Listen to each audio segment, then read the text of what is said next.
అమ్మా, అను,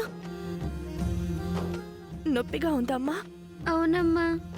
2 రోజుల్లో తగ్గిపోతుంది, సరేనా? సారీ అమ్మా. ఎందుకు తల్లి?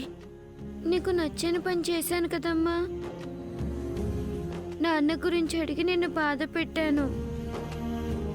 అందుకే నాకు ఇలా యాక్సిడెంట్ అయింది. అవే మాటలమ్మా. నీకేం తెలుసని చెప్పు. నీ మనసులో ఉంది చెప్పా. నేనే చిన్న పిల్లవని కూడా చూసుకోకుండా నిన్ను కొట్టాను. లేదమ్మా, ఇంకెప్పుడు నాన్న గురించి అడగను. నిన్ను బాధ పెట్టనమ్మా.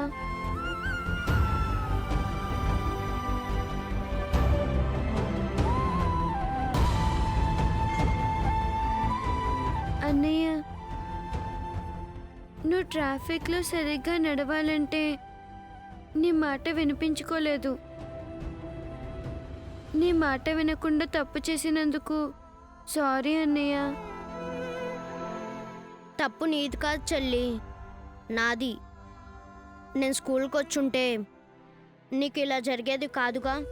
ఇక నుంచి నువ్వు చెప్పినట్టే వింటానన్నయ్య.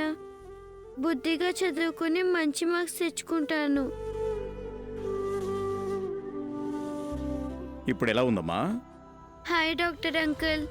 ఏం పర్వాలేదమ్మా, రేపు మార్నింగ్ ఇంటికి తీసుకెళ్ళొచ్చు. అలాగే డాక్టర్, థ్యాంక్ యూ. పొద్దున్నే ఇంటికెళ్ళిపోవచ్చు.